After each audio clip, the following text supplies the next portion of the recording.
আজকের ভিডিওতে থাকছে লোকনাথ পুজোর নিয়ম, লোকনাথ বাবা কি কি ফল খেতে পছন্দ করে, কি কি ভোগ খেতে পছন্দ করে, আর কি ফুল দেওয়া উচিত, এইসব নিয়েই থাকছে। কি অবস্থা দেখছো, আমাকে বলে না। Good morning everyone. তো আজকে হচ্ছে লোকনাথ পুজো, তো আমি পুজো করছি বাড়িতে। সকালবেলা উঠে থেকে রান্না বান্না অলমোস্ট ডান। আগের দিন রাত্রেবেলা আমি বাজারে গিয়ে সমস্ত কিছু বাজার ঘাট করে নিয়ে এসেছি লোকনাথ পুজোর জন্য। আমার যা যা লাগবে সবকিছুই কিন্তু এখানে আছে। দেখো পরের দিন সকালবেলা আমার রান্না প্রায় কমপ্লিট হয়ে গেছে, মানে সবকিছুই রান্না হয়ে গেছে। আর আমি এখানটাতে ঠাকুর পুজো করবো, ওই জন্য ওই জায়গাটাকেও সুন্দর করে সাজিয়ে নিয়েছি। চলো তোমাদের সঙ্গে শেয়ার করি যে আমি কি কি রান্না করেছি এই মুহূর্তে। এখানে দেখো লোকনাথ বাবার খুবই পছন্দের সাদা খিচুড়ি, আর এখানে 5 রকমের ভাজা আছে, যা যা থাকে ভাজার মধ্যে। আর এখানে আমি করেছি সাদা পায়েস, যেটি কিন্তু লোকনাথ বাবার খুবই পছন্দের। আর এখানে আছে চাটনি, তাও আবার টমেটোর চাটনি। এই করেছি, সবকিছু কিন্তু লোকনাথ বাবার পছন্দের জিনিস করা হয়েছে। আর আমি এখানে ঘরটা একটু সাজিয়েছি ওইভাবে। আর এখানে আমি খিচুড়ির সঙ্গে দুপুরবেলা খাওয়ার জন্য বানাচ্ছি নিরামিষ আলুর দম আর কি। আলুর দমটা রান্না করছি এখানে একদম অল্প তেল ঝাল মশলায় আমি আলুর দমটা রান্না করার চেষ্টা করছি। এখানে যে আলু কেটে রেখে ভেজে সিদ্ধ করে ভেজে রেখেছি, ডালও আমি ভিজিয়ে রেখেছি খিচুড়ির জন্য। আর এখানে লুচি করবো বলে আমি ময়দাও মেখে রেখেছি। কি অবস্থা দেখছো, আমাকে বলে না শোনা। আমি তোমার শোনা কিনে খুব, তুমিও বলো না আমাকে।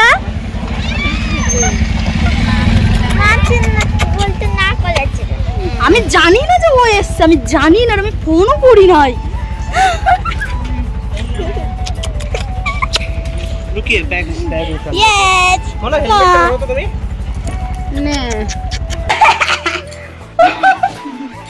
তুই আমার সাথে গেম খেলে গেলিস না, কই দাও। তুমি কালকে একদম আমার সাথে কথা বলনি, তুমি একটু মানে সাইড থেকেও কোনো কথা বলে নাই। মা যখন ফোন করেছে আমাকে, দেখ আবার হাসে। রোগী হয়ে গেছে, রোগী আমার মা রোগী হয়ে গেছে।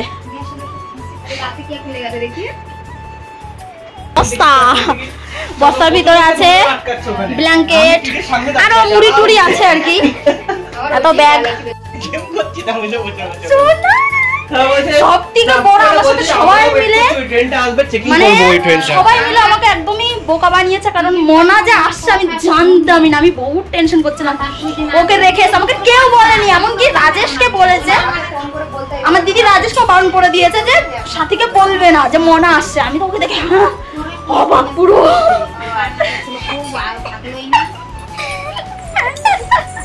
আমি আমার সোনাকে নিয়ে তো বলবো না, তাহলে কত খুশি, আমি কত টেনশন করতেছিলাম। দেখে নিয়েছি কোন কোন গেটগুলোতে টিটিগুলো আছে। আমি আর ভাবছি কি ফোন নাই কা বাবা আর মোনা মিললে তো দুজনে চিল্লাবে, ঝগড়া করবে না একে অপরের সাথে, কে টিভি দেখবে আর কি করবে ও আমার সোনা।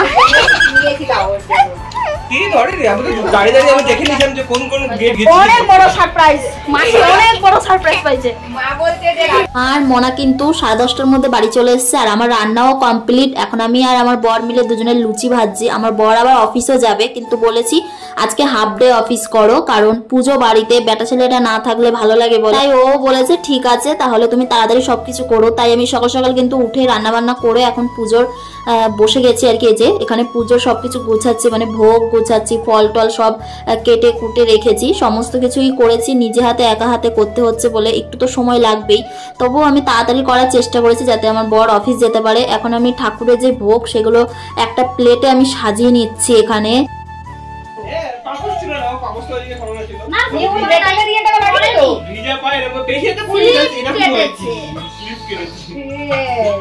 এখানে আমি বাবা লোকনাথকে স্নান করিয়ে নিচ্ছি। প্রথমে কিন্তু দুধের জল দিয়ে আমি স্নান করিয়েছি, তারপর পরিষ্কার জলের মধ্যে আমি একটুখানি কর্পূর আর একটুখানি গোলাপ জল দিয়ে ভালো করে কিন্তু আমি স্নান করিয়ে নিলাম। তারপরে তার আসনে আমি তাকে বসিয়ে দিলাম। আর আজকে আমি বাবা লোকনাথ যা যা পছন্দ করে, ওনার পছন্দের সব রকমের খাবার কিন্তু আমি রাখার চেষ্টা করেছি। তো তোমরাও জেনে রাখো যে কি কি বাবা লোকনাথ পছন্দ করে, কোন কোন খাবার তাকে দেওয়া উচিত, সবটাই কিন্তু আমি এখানে দেখিয়েছি।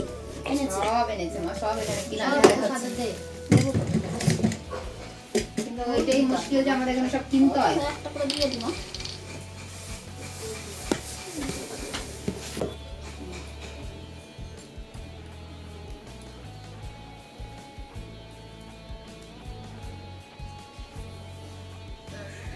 মায়ের কপালে ছিল, মার মনের কপালে এটা পুজোটা না, পুজোটা।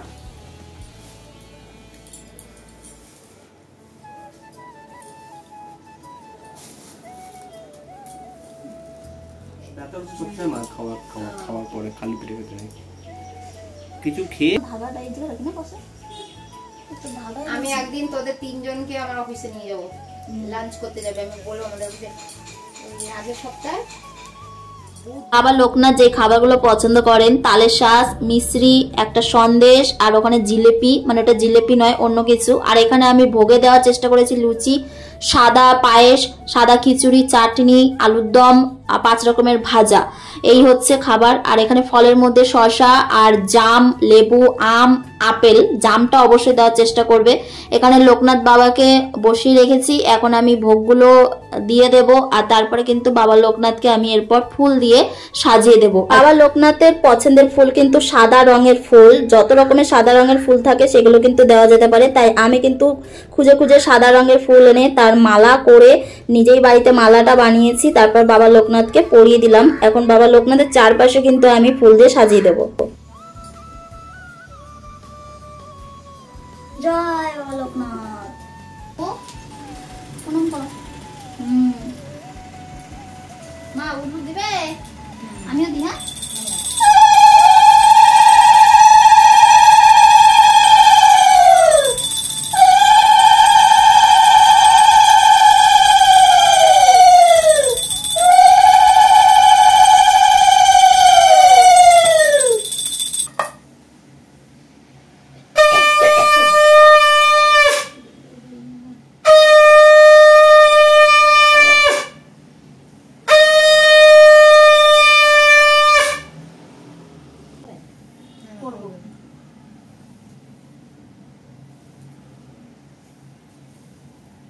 পাঁচালি করছি।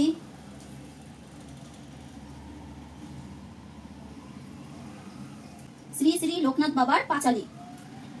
ত্রিকালঙ্গ মহাযোগী লোকনাথের জয়, পাপি তাপি উদ্ধারিতে হলেন উদয়। এসো এসো পাপি তাপি আর ভক্তজন, লোকনাথ বাবার কথা পরহ শ্রবণ। আবির্ভূত হন বাবা কচুয়া গ্রামেতে, জনমিল লোকনাথ ঘোষাল গৃহতে। পিতারাম কানাই ঘোষাল, কমলা দেবী মাতা, ধর্মপরায়ণ তিনি সতী পতিব্রতা। 11 বর্ষ যবে লোকনাথ হলো ভগবান গাঙ্গুলি তারে সন্ন্যাস দীক্ষা দিল। গৃহত্যাগ করিয়ার ত্যাজি পরিজন, গ্রাম্যপথ ধরি তারা করেন গমন। নদ নদী বন কত পার হয়ে চলেন, অবশেষে গুরু সঙ্গে কালীঘাটে এলেন। বেণীমাধব বাল্য সাথী সঙ্গেতেই ছিল, শিষ্যদয়ে গুরু নানা যোগ শিখাইল। তারপর আসে তারা হিমাদ্রি শিখরে, দীর্ঘদিন সাধনায় সিদ্ধি লাভ করে। তারপর গুরু সঙ্গে শিষ্য 2 জনে পৃথিবীর নানা দেশ করেন ভ্রমণ। বিভিন্ন ধর্মের তত্ত্ব জানিবারে তরে উপস্থিতি হন মক্কা মদিনা নগরে। কাবুলে আসিয়া মোল্লা সাদির ভবনে, কোরআন শরীফ পাঠ করেন যতনে। বিশ্ব পরিক্রমা শেষে বেণীমাধব সঙ্গেতে উপস্থিতি হন চন্দ্রনাথ পাহাড়েতে। অকস্মাৎ লোকনাথ দেখে আচম্বিতে, দাবানল উঠে জলি বনের মাঝেতে। সে সময় লোকনাথ জানিয়া অন্তরে, অগ্নি থেকে রক্ষা করে বিজয় গোস্বামীরে। বেণীমাধব চলে যান কামাখ্যা ধামেতে, বাবা নামে আসিলেন বারদি গ্রামেতে। বাবাকে প্রথমে কেউ চিনিতে না পেরে পাগল বলিয়া সব উপহাস করে। একদিন 2 ব্রাহ্মণের পৈত্যা জড়াইল, গায়ত্রী করিয়া বাবা তাহা খুলে দিল। চারিদিকে এই কথা প্রচার হইল, দলে দলে ভক্তবৃন্দ আসিতে লাগিল।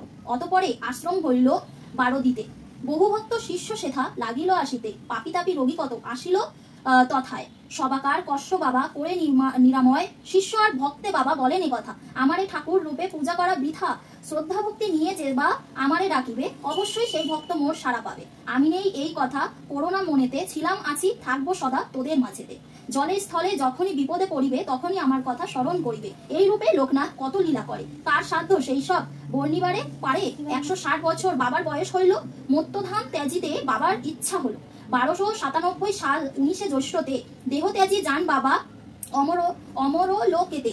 যার ঘরে বাবার চিত্র রাখিবে যতনে, অন্য কষ্ট থাকিবে না তাহার ভবনে। রোগ শোক দুঃখ কষ্ট সব দূরে যাবে, পুত্র পৌত্র সহ সবে আনন্দে থাকিবে। বাবার পাঁচালি যেবা পড়ে কিংবা শোনে, পুণ্যবান সেই জন সদা রেখো মনে। কোনো মন্ত্র কোনো দীক্ষা নাই তার নামে, তার নামই মহামন্ত্র এই মত্ত ধামে। যত বেশি তার নাম উচ্চারিত হবে মানব কল্যাণ তত অধিক হইবে। জয় জয় লোকনাথ জগতের পতি, তব পথে অধমের থাকে যেন মতি। জ্ঞান বলে দৈত্য ভাগ করিলে বর্জন, তোমার নামেতে মুক্ত হয় জীবগণ। ত্রিলোকের গুরু রূপে প্রকাশ ধারায়, প্রণমী হে লোকনাথ তোমার রাঙা পায়। জয় বাবা লোকনাথের জয়, জয় বাবা লোকনাথ, জয় বাবা লোকনাথ। সবার মঙ্গল করো বাবা।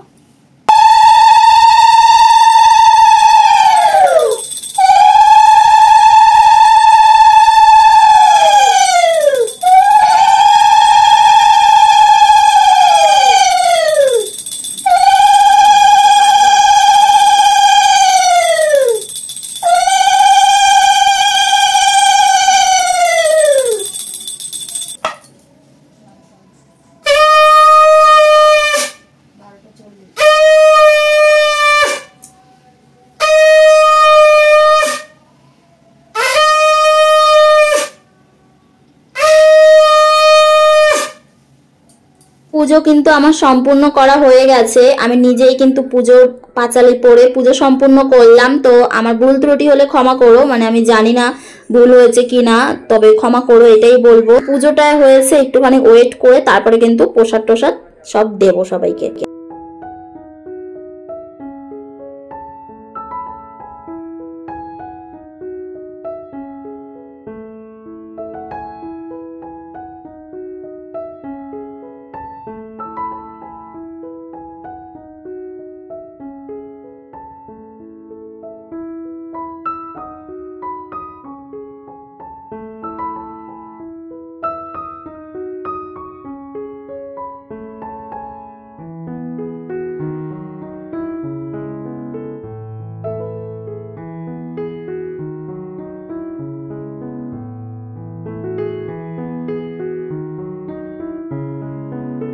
কেমন হলো? ভালো হয়েছে, ভালো হয়েছে। একটা চামচও দেয়নি। কেমন হয়েছে সোনা? ভালো। ভালো? তোমার তো এখনো খিচুড়ি শেষ হয়নি, এখনো তো খিচুড়ি আছে সোনা।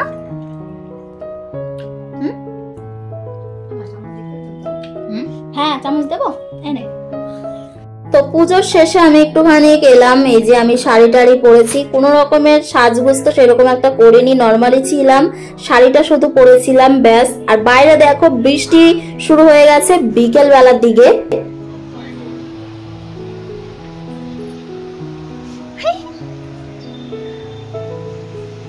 একদিন আমাকে দেখতে এখানে রান্না করতে, এখন তুমি রান্না করছো।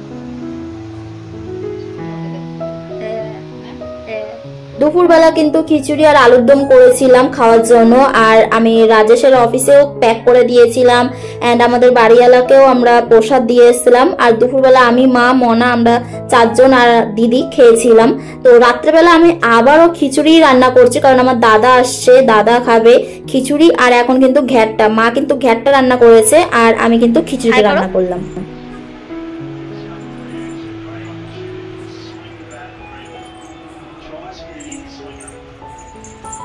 ম্যাডাম অলমোস্ট কেমন হয়েছে? टच नहीं हुआ था শোনা কেমন হয়েছে? দারুণ।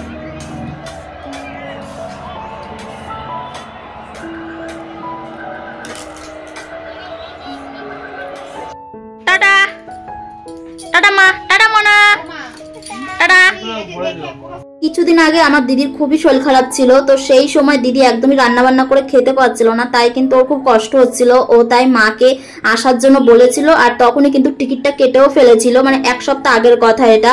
তো আমরা সবাই ভেবেছিলাম হয়তো টিকিট কনফার্ম হবে না, বাট টিকিট কিন্তু কনফার্ম হয়ে গেছিল এক সপ্তাহের মধ্যে, যেহেতু দিদি এসি টিকিট কেটেছিল, তাই কিন্তু মা চলে এসেছে। আর এখন মা, মনা, দিদিরা সবাই কিন্তু চলে যাচ্ছে দিদির বাড়িতে, কারণ মা আর মনা কিন্তু দিদির বাড়িতেই থাকবে, আমাদের বাড়িতে তো জায়গা নেই থাকার, তো তাই। আর মা কিন্তু দিদির বাড়িতে থাকবে। আমার বর যাচ্ছে এখন মাকে দিতে দিদির বাড়িতে, পরের দিন সকালে কিন্তু মা আবারও আমাদের বাড়ি আসবে। Wow nice.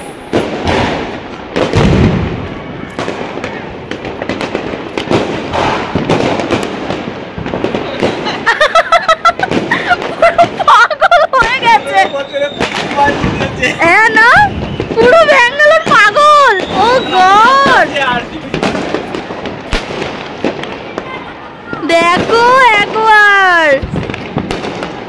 হোক, ফাইনালি আরসিবি কে জিতার আশা কিন্তু সবাই রেখেছিল যে আরসিবি একবার হলেও জিতবে। 2025 সালে ফাইনালি আরসিবি কিন্তু জিতেই গেল। তবে চলো আজকের ভিডিওটা আমার এই পর্যন্তই। ভালো লাগলে লাইক কমেন্ট সাবস্ক্রাইব করে দিও। দেখা হচ্ছে পরের দিনের আমার রেগুলার ভিডিওতে। তো তোমরা এভাবে আমাকে সাপোর্ট করতে থাকো। পরের দিন আমি ওজন কমানোর ভিডিও নিয়ে কিন্তু তোমাদের সামনে আসবো। আজকের মতো tata, bye bye, good night. আশা করছি তোমাদেরও কিন্তু আজকের ভিডিওটা অনেক অনেক অনেক ভালো লেগেছে।